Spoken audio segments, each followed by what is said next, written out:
The valley was still. Jungle mist clung to the ridgelines like a veil. Beneath it, French soldiers dug trenches in silence, eyes darting toward the surrounding hills, hills that now belonged to the enemy. They didn't know when the shells would come, only that they would. In March of 1954, the French garrison at Dien Bien Phu waited for death. It wasn't supposed to be like this. For years, France had been trying to reassert its colonial grip over Indochina after World War II. But they hadn't counted on the Viet Minh. They hadn't counted on Ho Chi Minh's vision or Von Nguyen Giap's patience. And they certainly hadn't counted on this valley becoming their grave. But that's what it would be. A muddy, blood-soaked grave. Dien Bien Phu sat in a remote basin in northwestern Vietnam, near the border of Laos, surrounded by dense jungle and steep ridges.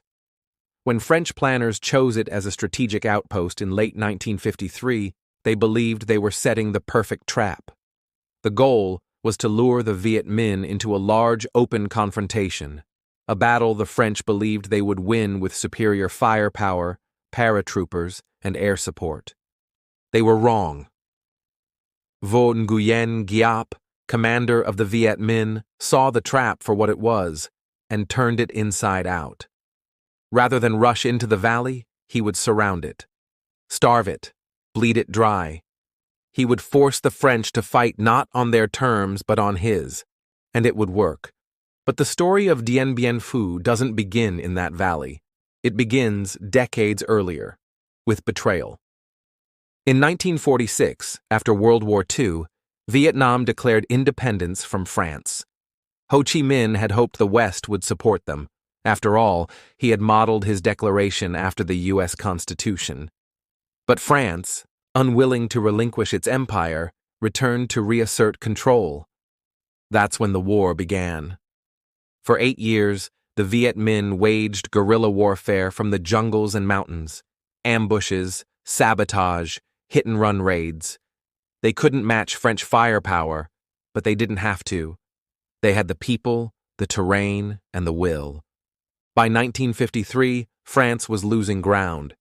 In desperation, General Henri Navarre proposed a bold move: fortify a remote location, draw the enemy in, and crush them in a decisive battle.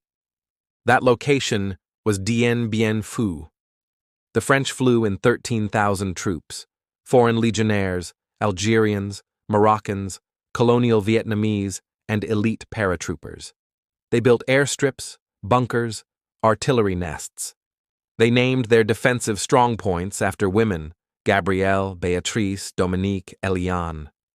At the center of it all was Colonel Christian de Castries, seated in a fortified bunker he dubbed Gono, Groupement Opérationnel Nord-Ouest. He thought he was ready. But Giap had other plans. While the French prepared for a siege, Giap mobilized more than 50,000 Viet Minh troops and another 50,000 laborers and porters. These were not professional soldiers. They were farmers, students, women, children, armed with shovels, rifles, and an unshakable determination. Piece by piece, they carried artillery parts through the jungle, over mountains, across rivers. Each 105mm howitzer was dismantled and reassembled by hand. It took weeks, but they did it. They dug trenches, tunnels, foxholes. They moved at night, hid by day. By the time the French realized they were surrounded, Viet Minh artillery was already pointed down at them from the hills. And then, on March 13th, the sky exploded. Strongpoint Beatrice was the first to fall. The Viet Minh shelled it relentlessly, then stormed the trenches. The defenders were slaughtered. 2 days later, Gabrielle followed. The French airstrip came under heavy fire. Soon, planes could barely land. Supplies dropped by parachute often ended up in enemy hands.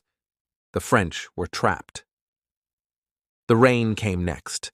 Tropical storms turned the valley into a swamp. Trenches collapsed, latrines overflowed. Soldiers stood for hours in waist-deep water. Mosquitoes carried malaria. Wounds festered. The smell of rot hung over everything. But they held. Week after week they held. By April, the French were down to meager rations. Coffee ran out. Then sugar, then meat. Some units resorted to eating rats. Ammunition was rationed, morphine was gone. Wounded soldiers screamed through surgeries with nothing but cloth to bite on. And still, the Viet Minh pressed forward. They tunneled beneath French positions and planted mines. One by one, the strong points fell. Dominique, Eliane, Huguette. Some were taken in fierce hand-to-hand combat, others simply collapsed under constant shelling. Every night, French radio operators broadcast distress calls, and every night, Guyap ignored them. He didn't want negotiations. He wanted a victory the world would never forget. Meanwhile, in Paris, panic set in. The French government debated calling in American air support. There was talk, serious talk, of using nuclear bombs to break the siege, but nothing came of it, and the soldiers in the valley were left alone. On May 6th, Guyap launched his final assault. A massive mine beneath Eliane II was detonated, creating a crater 60 feet wide. Under cover of artillery, waves of Viet Minh soldiers stormed the trenches. French defenders fired until their weapons jammed, then fought with knives, entrenching tools, fists. The next day, May 7th, at exactly 5:30 p.m., the French command radioed the last message. "Cease fire, cease fire. The enemy is in our camp." It was over. Out of the original 13,000 French troops at Dien Bien Phu, more than 2,000 were dead. Nearly 10,000 were taken prisoner. Many died in captivity. Some were never found. Viet Minh casualties were even higher, over 20,000 dead and wounded. But they had won.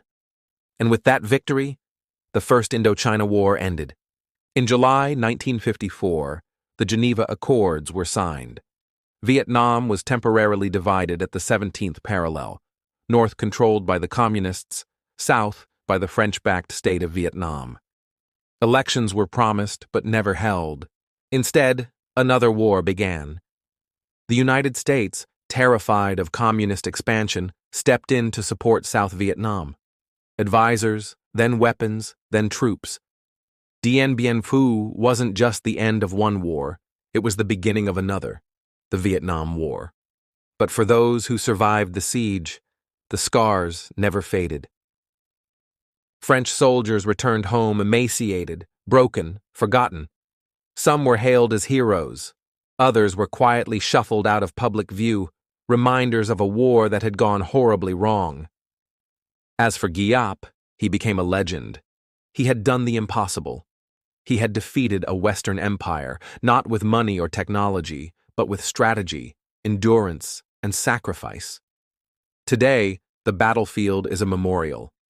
Trenches are still visible, shell casings still litter the hills, rusted barbed wire coils in the dirt, and beneath it all, the bones of the fallen, French, Vietnamese, colonizers, rebels, share the same soil. Dien Bien Phu was not just a military defeat, it was a reckoning, a moment when the world saw that colonial empires could fall, that determined people could rise, and that victory, when paid for in blood, leaves a debt no flag can erase. Thank you for listening to Last Post History. Subscribe for more true stories from the world at war.